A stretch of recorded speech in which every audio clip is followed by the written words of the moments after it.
नमस्कार साथियों, मैं अविनाश दास रेशनल कबीर यूट्यूब चैनल में आप सबका हार्दिक स्वागत करता हूं। साथियों, चैनल को यदि सब्सक्राइब नहीं किए हैं सब्सक्राइब ज़रूर करें, शेयर करके अपने मित्रों तक अपने सभी ग्रुपों में पहुंचाएं। यह आज का वीडियो इस समय सबसे ज़्यादा चर्चा का विषय है। उसी विषय पर मैं भी अपना ओपिनियन दे रहा हूँ। कई साथी बोलते हैं साहिब इस समय आप कोई वीडियो नहीं बना रहे हैं। अब इस समय बहुत ज़्यादा बवाल सा हो गया है एक प्रश्न को लेकर के। वो प्रश्न है दोस्तों, बाबा साहेब डॉक्टर अंबेडकर बड़े या भगवान बड़े? ये प्रश्न है अभी इस टाइम पर। और ये खड़ा कहाँ से हुआ? ये प्रश्न खड़ा हुआ है दोस्तों संसद में। देश के जो गृह मंत्री हैं अमित शाह ने कहा कि कुछ लोग जो हैं अंबेडकर दिन रात जो है पुकार रहे हैं। यदि इतने लगन के साथ इतने बार जो है भगवान का नाम पुकारते तो शायद उनको 7 जन्म तक स्वर्ग मिल गया होता। इस तरह से तंज कसा और ये तंज कसना उसको महंगा पड़ा। यहीं से ये सवाल खड़ा हुआ दोस्तों। सोशल मीडिया के अंदर अनेक चैनलों ने इस बात को चर्चा किया कि अंबेडकर बड़े या भगवान बड़े। आप चाहे जो भी मानते हो, जो मैं मानता हूँ वो बता रहा हूँ और सुनना जरूर, शायद कुछ अच्छी बातें मिल जाए। साथियों, कहा है तुलसी गोसाई ने एक जगह पर, जेहि पर जेहि के सत्य सनेहु, मिले ताहि नहीं कछु संदेहु। जिसका सच्चे दिल से स्नेह जिस पर होता है उसको वही मिलता है। वही मिलने का मतलब है उसके दिल में वही वास करता है। यहाँ पर तुलसी जी सही बात करते हैं। उनकी कई चौपाइयाँ बहुत ठीक हैं। साथियों, अगर एक प्रभु यीशु के अनुयायी को कहें हम कि तुम जो है रेशनलिस्ट हो जाओ, एथिस्ट हो जाओ, नास्तिक बन जाओ, तो उसके कलेजा में जो है तीर के समान चोट लगेगी, कैसे किसी ने बाण मार दिया। एक राम भगत को कहेंगे जो कट्टर राम भगत है कि तुम ईसाई हो जाओ, उसको भी लगता है कि राम बाण लग जाएगा। साथियों, आदमी जब मन बना लेता है ना कि मुझे ऐसा करना है, मेरा यही लक्ष्य है, वो लक्ष्य अच्छा हो या अच्छा ना हो, उसके लिए अपने आप को वो समर्पित कर देता है। जैसा उदाहरण के लिए मैंने लक्ष्य बना लिया है सत्य की खोज की दिशा में, वैज्ञानिक सोच की दिशा में, तर्कशीलता की दिशा में चलना है। उस कार्य में अगर मेरे अपने परंपरा के लोग या अपने परंपरा की बातें आड़े आती हैं तो उनको भी आड़े हाथों लेते हुए आगे बढ़ना है। जो नहीं ठीक है तो नहीं ठीक है, मेरे घर का हो दूसरे घर का हो, ऐसा अगर ठान लिया है ना, उस व्यक्ति को कहो कि आप राम को परमात्मा मान लो, प्रभु यीशु को परमात्मा या परमात्मा का पुत्र मान लो, यानी उनके पिताजी को परमात्मा मान लो, या कहो कि किसी भी धर्म को मान लो, ईसाई धर्म को, मुसलमान धर्म को, और क्या क्या है, यहूदी धर्म, बहुत सारे धर्म होते हैं, वह व्यक्ति नहीं मान सकता है। क्यों नहीं मान सकता दोस्तों? सबका अपना अपना जो है लक्ष्य होता है, ध्येय होता है। अब ये देखा जाता है कि सदियों गुजर गए, यदि इतिहास मान लिया जाए, कहानी न माना जाए, कल्पना न माना जाए, राम पैदा हुए, कृष्ण पैदा हुए, ब्रह्मा विष्णु पैदा हुए, शंकर गणेश काली गौरी और क्या क्या बहुत सारे देवी देवता पैदा हुए समाज में चेतना लाने के लिए, समाज में रोशनी फैलाने के लिए, समाज में मानवता और मानवीय संवेदना को स्थापित करने के लिए पैदा हुए। परित्राणाय साधूनाम विनाशाय च दुष्कृताम। गीता में कृष्ण ने कहा कि अच्छे लोगों की सुरक्षा के लिए और दुष्टों के नाश करने के लिए मैं समय समय पर धरती में अवतरित होता हूँ, पैदा होता हूँ। साथियों, इनकी मान ही लिया जाए तो ये पैदा होते हैं, तो पैदा होकर करते क्या हैं? अभी मैं बात अंबेडकर पर ही कर रहा हूं। ये मत सोचिए कि बाबा साहेब से बाहर बात कर रहे हैं।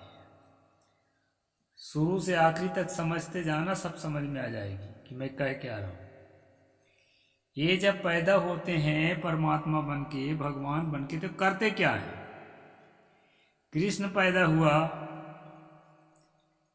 तो चौथे अध्याय गीता उसकी वाणी मानी जाती है।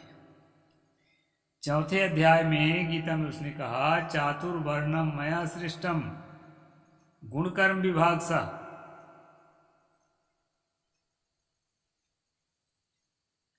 और तस्य कर्तारम अपिमाम विद्य अकर्तारम अव्ययम। कहा कि चारों वर्णों की स्थापना और उत्पत्ति मैंने किया है, और उनके गुणों और कर्मों के भी विभाग करके उनको मैं अलग अलग वर्गों को, अलग अलग वर्णों को, अलग अलग गुण और कर्म मैंने सौंपा है। ये जिम्मेदारी के साथ श्री कृष्ण कह रहा है। और जब ये सब काम सौंपा दोस्तों, तो ये काम कैसे थे? जिसको टट्टी की टोकरी उठाना है ना, मैला की टोकरी उठाना है, तो वह जो है पूरा जिंदगी भर मैला की टोकरी उठाए, गटर में उतरे, नाली साफ करे, और उसके आने वाली पीढ़ियां भी वैसा ही करते रहे। और उससे थोड़ा भी हट के काम करने की कोशिश किए तो फिर उसको यथा काम बध्यम, जरूरत के अनुसार उसकी हत्या कर दो। ये सारी चीजों की स्थापना ये भगवान लोग करते रहे आज तक। और परिणाम क्या होता था? परिणाम होता था दोस्तों, 85 से 90% जनता रौंदी जाती थी, पीसी जाती थी। बहु बेटियों पर बलात्कार करना एक आम बात, भेड़ बकरी की तरह। महिलाओं को स्तन ढकने का अधिकार छीन लिया गया। तुम स्तन नहीं ढक सकते, पैसा दोगे तो ढकोगे। यानी स्तन ढकने के लिए भी तुमको कर देना पड़ेगा, पैसा देना पड़ेगा, मूला कर्म। और जो है साथियों, एक वर्ग को तो एकदम अत्यंत अंत्यज कहा दिया गया था। उसको गले में हंडी लटका के चलना पड़ता था कि धरती पे थूक न सके, थूक निकले मुंह से तो अपने हंडी में थूके। कमर में झाड़ू बांध ले, पैर के निशान नहीं पड़ना चाहिए।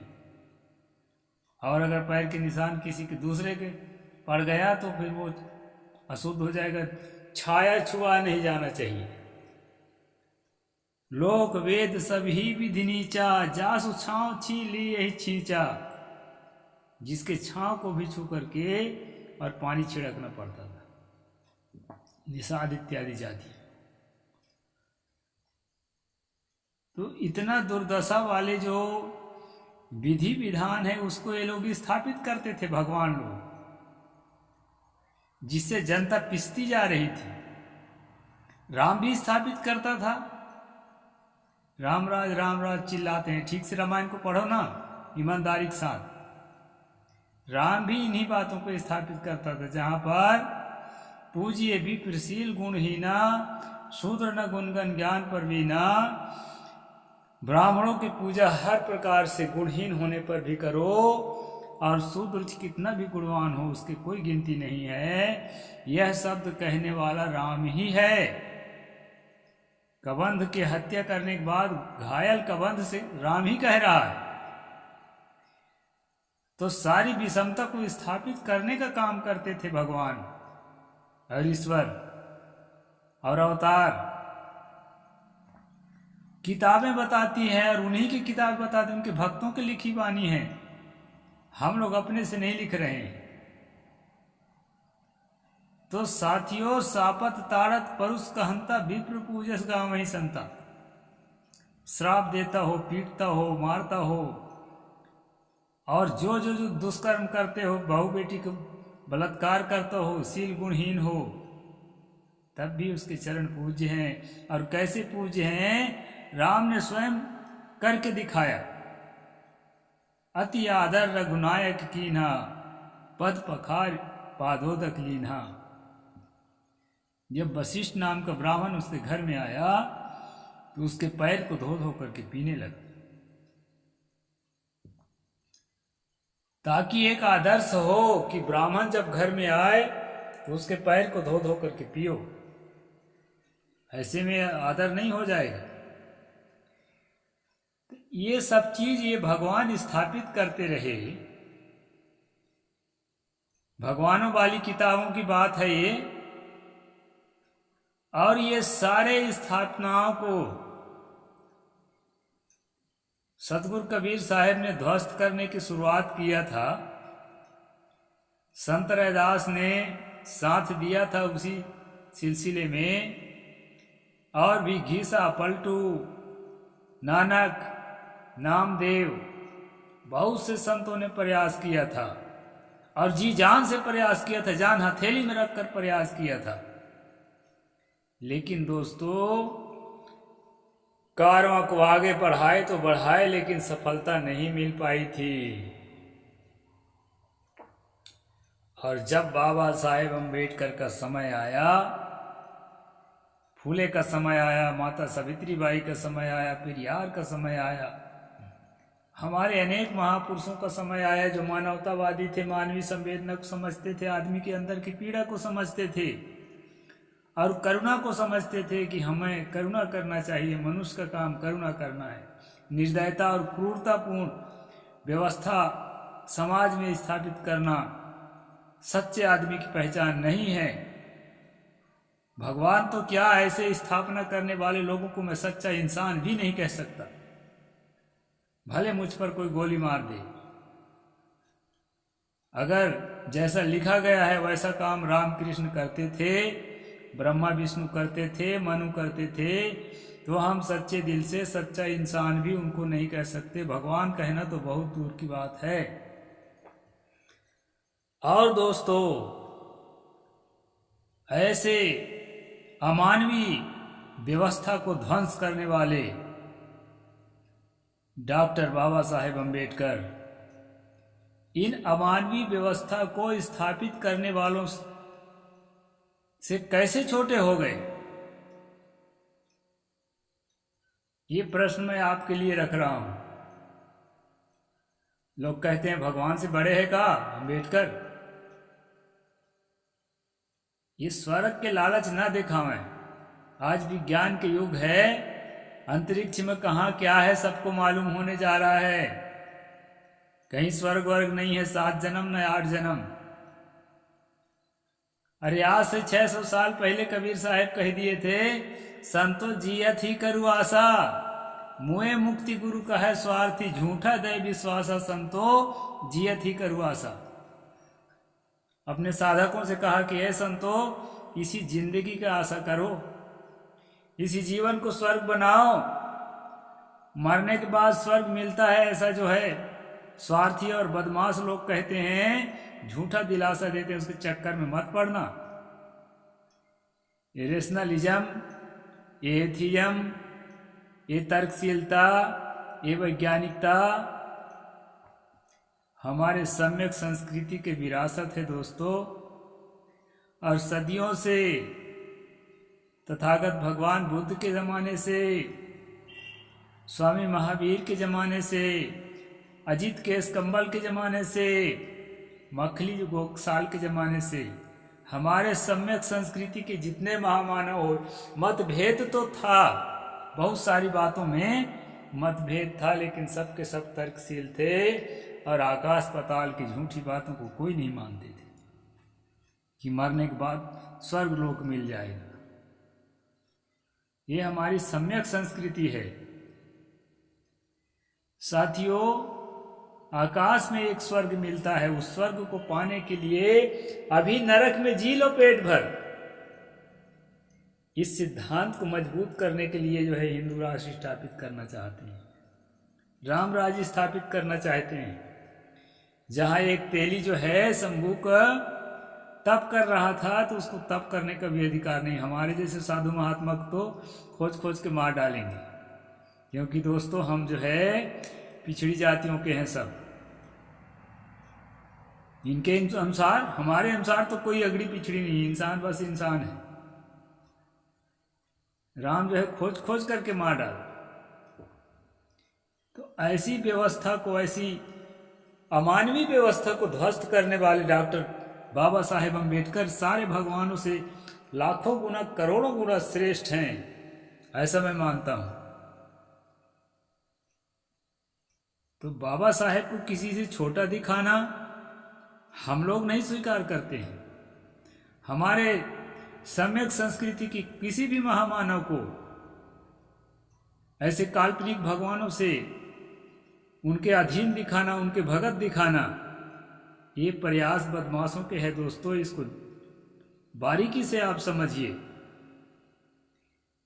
अमित शाह जैसे लोग, नरेंद्र मोदी जैसे लोग एक तो बदमाश हैं, एक तो बदमाशों के चंगुल में फंसे हुए मानसिक गुलाम हैं। दो में एक हो सकते हैं, वही ऐसा करेगा, दूसरा आदमी ऐसा कभी नहीं कर सकता। जो भी तर्कशील होगा, वैज्ञानिक सोच वाला होगा, जागृत व्यक्ति होगा, वो बाबा साहेब के सिद्धांतों को किसी रामकृष्ण के सिद्धांत के नीचे कभी नहीं मान सकता है, किसी मनु के, किसी ब्रह्मा के सिद्धांत के नीचे कभी नहीं मान सकता, क्योंकि बाबा साहेब के सिद्धांत रेशनल है, तर्कशील हैं, वैज्ञानिकता की ओर उन्मुख करने वाले हैं। इसलिए दोस्तों मैं ओपिनियन देने के नाम से यह वीडियो बनाया कि सारे भगवानों के सरताज डॉक्टर बाबा साहेब अम्बेडकर, किसी देवता, किसी देवी, किसी भगवान में वो ताकत नहीं है जो कि आज तक बाबा साहेब के पहले जितने राम कृष्ण, अल्लाह, ईश्वर जो भी हुए भारत में, किसी ने शोषितों के, वंचितों के, पीड़ितों के भलाई के लिए कोई कदम नहीं उठाया। इसलिए दोस्तों सफलतापूर्वक बाबा साहेब ने गिरे हुए जो अपने साथी बहकर हाथ उठाएंगे, हम भारत के वीर सिपाही आगे कदम बढ़ाएंगे, इस कर्म को यहाँ तक लेके आया है दोस्तों। इसलिए बाबा साहेब सचमुच अगर भगवान कोई ऊंची चीज का नाम है तो बाबा साहेब डॉक्टर अम्बेडकर ही है। और ये तमाम भगवान के नाम से जो है ना, हत्या, चोरी, बलात्कार, छल कपट में लिप्त लोगों को भगवान भगवान कहा जाता है और बाबा साहेब से उनको बड़ा माना जाता है।